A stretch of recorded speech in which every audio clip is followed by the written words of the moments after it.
Hello and welcome to the fourth episode of the F1 magazine ahead of the Bahrain Grand Prix. Here's what's coming up. A review of the Malaysian Grand Prix. Lewis Hamilton takes a look at F1's new era. And Pirelli explains exactly how the wet tyres work.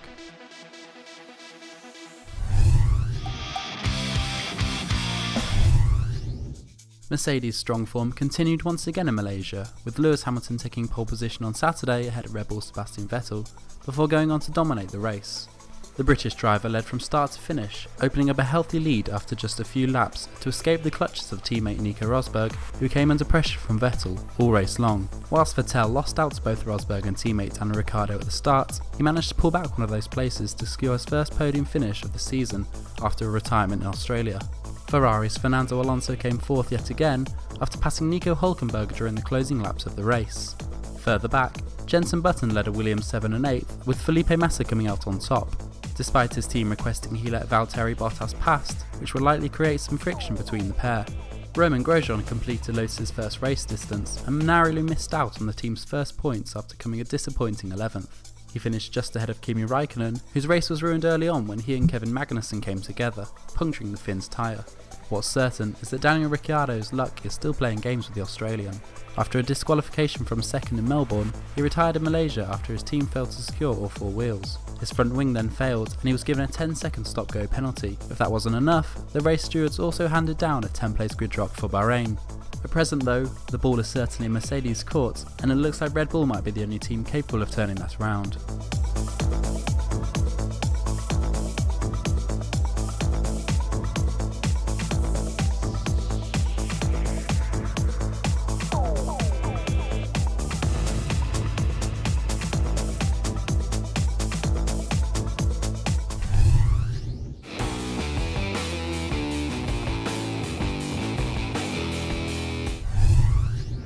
Sauber will introduce a brand new lightweight chassis for the Spanish Grand Prix in May, in the hope of meeting the minimum weight allowance of 692 kilograms. The team have been struggling with an overweight car since pre-season testing, and they believe it's costing them upwards of 6/10 per lap. At present, along with Lotus, Caterham and Marussia, they've yet to score a point this year. Ferrari team principal Stefano Domenicali believes the only thing stopping his team from challenging Red Bull are the tyre difficulties they're currently experiencing. The Italian says the gap to the Milton Keynes team is quite small and they know what they need to do to close it. He went on, however, to admit that Mercedes are well ahead of their rivals. Christian Horner has defended his driver and current world champion Sebastian Vettel after the German used a four-letter swear word to describe the sound coming from the V6 power units. Horner insists Vettel is right to voice his opinion and should be applauded for doing so, despite concerns that FIA President Jean Todt is unhappy with the comments. Despite a 10-second stop-go penalty during the Malaysian Grand Prix for unsafe relief from his pit box, Daniel Ricciardo has been hit with a 10-place penalty for the Bahrain Grand Prix too. The Australian's race went from bad to worse as his front wing failed later on, but the stewards decided further punishment was required, as per the rules, and he will now start 10 places lower than he qualifies. Felipe Massa insists he did the right thing by ignoring team orders during the Malaysian Grand Prix. The Williams driver was told by his team to allow Valtteri Bottas past during the closing laps of the race, but the Brazilian chose to defend his position to eventually finish 7th. "What I did was correct," he said, adding, "The team respects me 100%.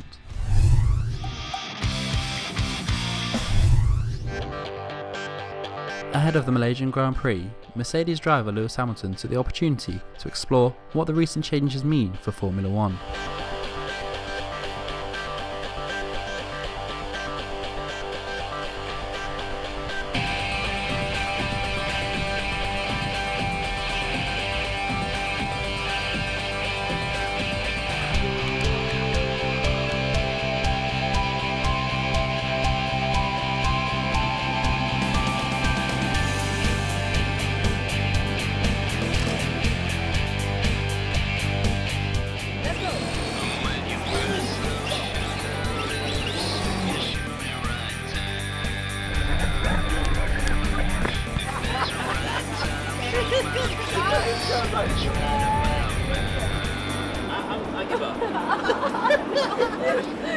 Winner by default.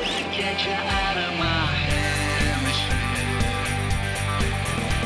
I try and I try, but I can't get you out of my hemisphere.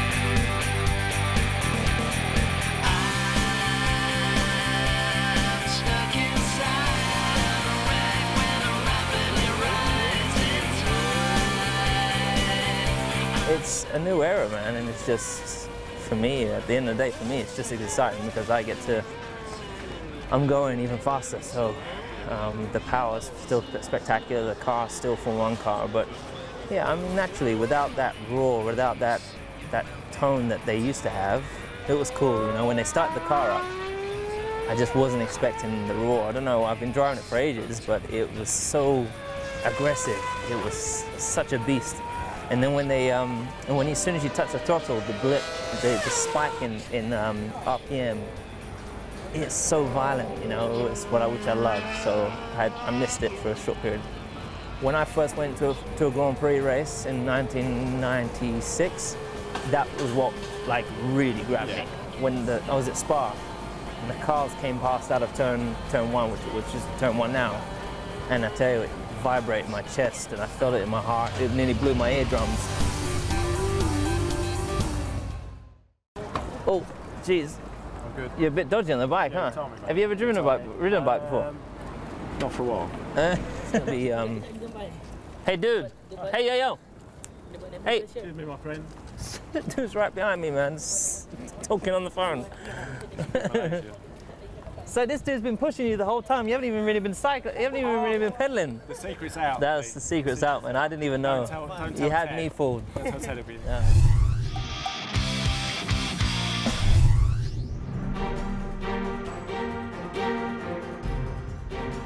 The two new 2014 Cinturato tyres, intermediates and full wets, are the result of a long road of careful evolution.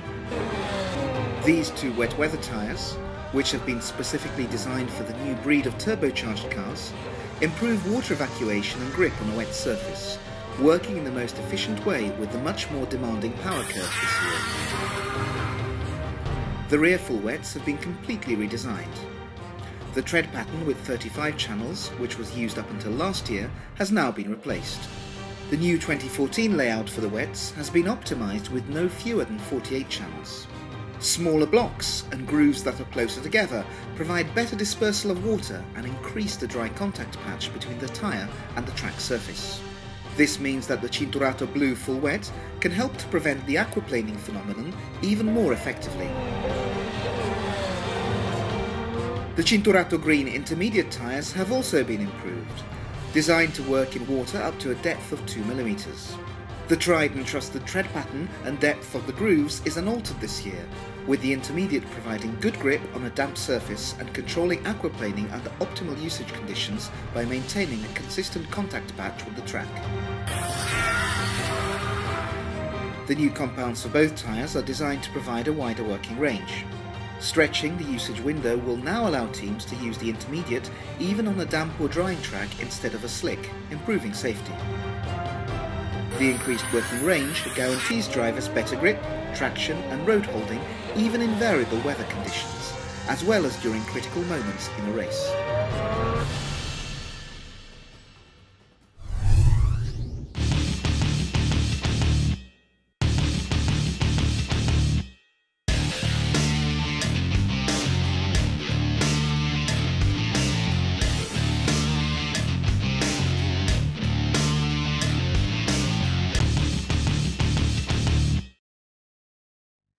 Apart from the usual task of steering, on an F1 car, the steering wheel is the main interface between the driver and all the electronic systems of the car. Rear flap, to activate the DRS. K1, strategic button to improve the functions between the engine and the airs. Neutral, takes the car out of gear.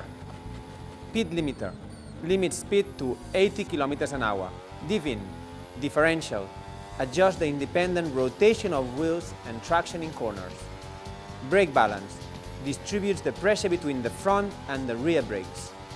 Torque, selects the best torque map for maximum acceleration out of corners.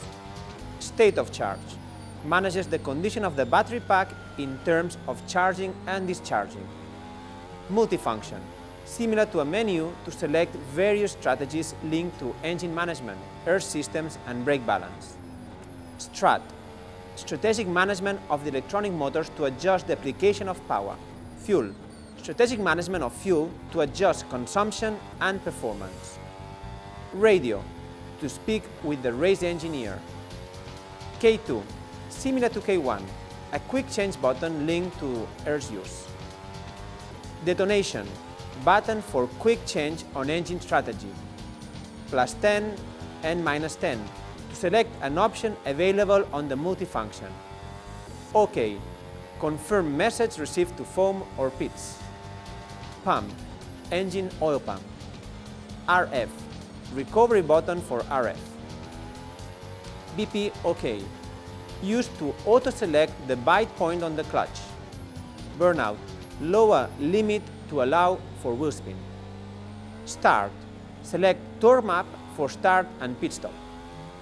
Wet, adjust all parameters for wet conditions. In 2013, drivers made an average of 3 changes on the steering wheel per lap. In 2014, it's double that. Drivers can use a range of information on a color display.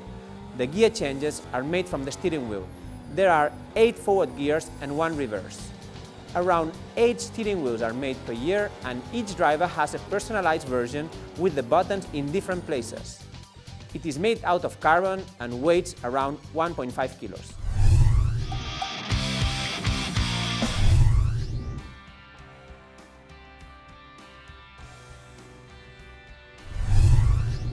The Bahrain Grand Prix is held at the Bahrain International Circuit, just outside of Sakir. The desert circuit features 15 corners and is a relatively high-speed circuit, with expectations that it will push fuel economy to the max.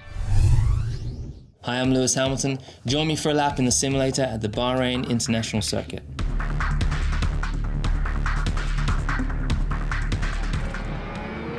So here we are on the straight, DRS. Off DRS, braking heavily into turn 1, which is very tight down into first, second gear. Important the exit punts very, very quick into second, into third. Powering all the way down to turn 4. Again, braking quite heavily, but hit the apex and then the track starts to drop away from you, so it's very difficult to get back to power.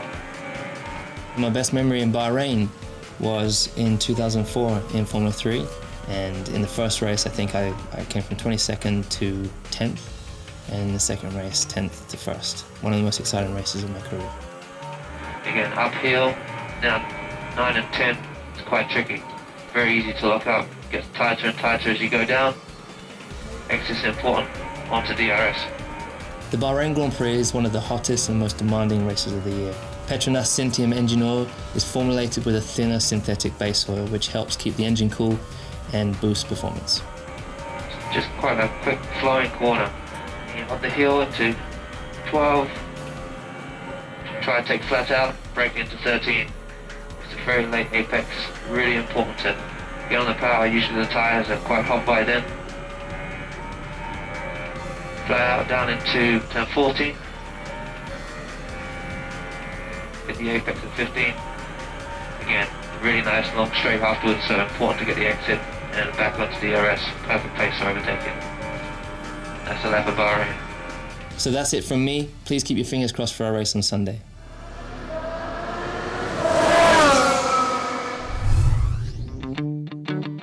Thanks for tuning in. If you've enjoyed the F1 magazine, please feel free to share our video.